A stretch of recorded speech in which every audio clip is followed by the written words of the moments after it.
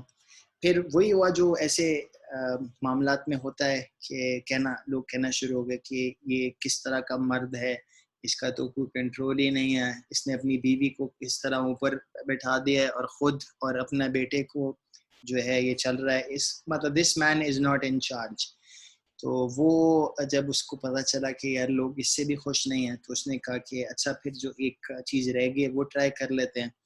اس نے بچے کو بٹھایا, تو اس کے اندر بھی لوگوں نے اعتراضات کرنا شروع کر دیے کہ یہ کیسا گستاخ بچہ ہے, یہ اپنے ماں باپ کے ہوتے ہوئے خود اس سے جو ہے استفادہ حاصل کر رہا ہے کیمل سے, اور اس کے ماں باپ جو ہیں وہ اس کے پیچھے چل رہے ہیں, کتنی عجیب سائٹ ہے. تو اس پر again it was obviously disconcerting for the man. اس نے پھر غصے میں آ کے کہا کہ چلو میں بس جو ہے سامان اوپر رکھ دیتا ہوں, ہم سارے چلتے ہیں اس کے پیچھے. اس پر بھی ظاہر ہے لوگوں نے کہا, کیونکہ لوگ تو کہتے ہیں کہ یہ جو کیمل ہے اس پر کیسے ظلم کر رہے ہیں, اتنا زیادہ جو اس کو لاد دیا وزن سے. Finally he thought کہ okay I've had it, I will just let the camel go without anything and we will just travel. تو اس پر پھر لوگوں نے کہا کہ یہ کس طرح کے بے وقوف لوگ ہیں, ان کو اللہ تعالیٰ نے ایک نعمت دی ہے اور اس کا وہ فائدہ نہیں اٹھا رہے. So to cut a long story short, یہاں جو کہانی کا جو مفہوم ہے اور اس سے جو ہمیں سبق ملتا ہے وہ یہ ہے کہ انسان اگر اس ٹو میں لگ جائے کہ وہ لوگوں کو سب لوگوں کو خوش کر لے گا, تو یہ ایک ایسی چیز ہے جو ممکن نہیں ہے, اور یہ معیار بھی نہیں ہے. اسی لیے ایتھیکل فریم ورکس بنائے جاتے ہیں جس کے ذریعے پہلے پرنسپلس کو اسٹیٹ کیا جاتا ہے, اور اس کے حساب سے پھر کنسسٹنٹلی اس کی اپلیکیشن ہوتی ہے پرنسپل کی, اور دیکھا جاتا ہے کہ یہ جو ایک معاملہ ہے اس کے اندر یہ چیز صحیح ہے according to this framework. تو وہ فریم ورکس کیا ہیں؟ Let me show you these frameworks and briefly describe. تو یہ 4 کامن ایتھیکل فریم ورکس ہیں. اگر آپ اے آئی ایتھکس کا کام دیکھیں یا فلسفی آف ایتھکس پڑھیں تو you will come across these 4 frame works. پہلا فریم ورک جو ہے اسے یوٹیلیٹیرینزم کہتے ہیں, جس میں یہ ایک ایسا شخص ہوگا یا ایک ایسا اسکول آف تھاٹ ہے جو یوٹیلیٹی کے حساب سے ججمنٹ کرتا ہے. وہ دیکھتا ہے کہ اس سے کتنا لوگوں کو فائدہ ہو رہا ہے, اور اگر کوئی چیز ایسی ہے جس کی اوور آل اس کا فائدہ زیادہ ہے, اس کا نقصان کم ہے, تو ہم کہیں گے دس از دا رائٹ تھنگ. اور اگر ہم نے ملٹیپل ایکشنز کے اندر چوز کرنا ہے تو جو میکسیمم بینیفٹ لے کے آئے گا فار میکسیمم پیپل, ٹھیک ہے, اس کو ہم کہیں گے کہ this is the right thing to do. لیکن اگر ہم اس کو اپنا رول بنا دیں تو پھر اس کو ابیوز بھی کیا جا سکتا ہے. اس کی اگزامپل یہ ہے کہ جس طرح پچھلے زمانے میں لوگ انٹرٹینمنٹ کے لیے جایا کرتے تھے, اور جو کچھ پرسیکیوٹیڈ گروپس کے لوگ تھے ان کو وہاں جو ایگزیکیوٹ کیا جاتا تھا, مار دیا جاتا تھا ان بروٹل ویز. تو یہ ان لوگوں کو پلیجر دیتا تھا, اور اس میں اس طرح کی تھنکنگ اپلائی کی جا سکتی ہے کہ یہ جو مائنورٹی گروپ ہے یہ چونکہ بہت کم ہیں, اور زیادہ لوگوں کو اس سے جو ہے لطف مل رہا ہے تو یہ صحیح چیز ہو گئی. لیکن this is clearly not something that we would say is ethical کہ اگر آپ لوگوں کو پرسیکیوٹ کریں, آپ کوئی مظلوم لوگ ہیں ان کو غلط ناانصافی کے ساتھ آپ اگر رانگ کریں just because the majority wants it, تو ہم یہ نہیں کہیں گے کہ ایتھیکل ہے. لیکن جو یہ یوٹیلیٹیرین فریم ورک ہے یہ صرف یوٹیلیٹیز کو جج کرتا ہے, اس کے اندر کوئی ایتھیکل اس طرح کے اور کنسیڈریشنز نہیں ہوتے. So basically the aim here is to maximize the pleasure and to minimize the pain, یا to maximize the happiness for the most people. اس کے جو مشہور پروپوننٹس ہیں جنہوں نے اس پر انیشلی کام کیا, اس کو پروپوز کیا, اس میں ایک جیریمی بینتھم شخص تھا, اور پھر ایک اور پرومیننٹ اس کا ایڈوکیٹ تھا جان اسٹوارٹ مل. تو انہوں نے اس کو ڈیولپ کیا, اس کی پوری ڈیٹیلز بتائیں. میں نے تو آپ کو ہائی لیول بتایا, اس میں سارے اس کا کیلکولس بتانا کہ جی یہ کیلکولیشنز کیسے کی جائیں گی کہ ہم یوٹیلیٹی کو اور ہیومن ویلفیئر کو میکسیمائز کریں گے.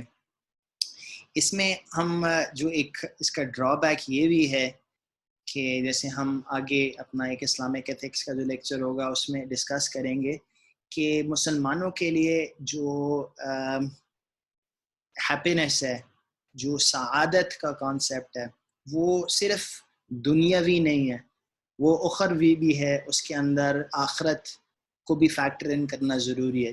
یعنی کہ ایک شخص جو ہے وہ ساری زندگی بہت مزے میں رہا, پر اگر وہ آخرت میں اگر وہ جہنم میں جاتا ہے تو ہم نہیں کہیں گے کہ یہ شخص جو ہے یہ کامیاب ہے. اور اگر آپ کامیابی کو میکسیمائز کر رہے ہیں تو پھر اس میں how do we factor in that into the calculation of utilitarianism. تو یہ this is something that needs to be considered. پر براڈلی اسپیکنگ اس کا میٹرک بہت آسان ہے, یہ صرف دیکھتا ہے پلس اور مائنس کو کمپیئر کرتا ہے, اس کے حساب سے جو یہ فیصلہ کرتا ہے. Duty based ethics on the other hand, یہ صرف یہ نہیں دیکھتے کہ کتنے لوگوں کو فائدہ مل رہا ہے. اس کیس میں یہ سوچا جاتا ہے کہ what is the right thing to do, اور اس کو اڈاپٹ کرنے کے لیے یا کیلکولیٹ کرنے کے لیے ایمینوئل کانٹ نے پروپوز کیا تھا کہ آپ جو چیز سمجھتے ہیں اچھی ہے اس کو یونیورسلائز کر دیں. سوچیں کہ صرف آپ نہیں پھر یہ کریں گے, ہمیشہ آپ کے ساتھ بھی یہی ہوگا. جیسے سچ بولنا جو ہے وہ ایک اچھی چیز ہے, تو اگر آپ اس کو یونیورسلائز کریں تو اس کے پھر افیکٹس کیا ہوں گے. ہر بندہ اگر سچ بولے تو ظاہر ہے معاشرہ بہتر ہوگا. تو ہم کہیں گے کہ یہ پھر سچ بولنا ایک ڈیوٹی ہے, and then it becomes binding. تو according to this school of thought اس کو ڈیونٹالوجی بھی کہتے ہیں, اور اس کے جو مشہور پروپوننٹ تھے اس کو جو پروپوز کرنے والے وہ ایمینوئل کانٹ تھے, اور انہی کے ساتھ اس کو منسوب کیا جاتا ہے. تو اس کیس میں آپ کو سوچنا نہیں پڑتا بعد میں, once you have decided then you always have to apply it.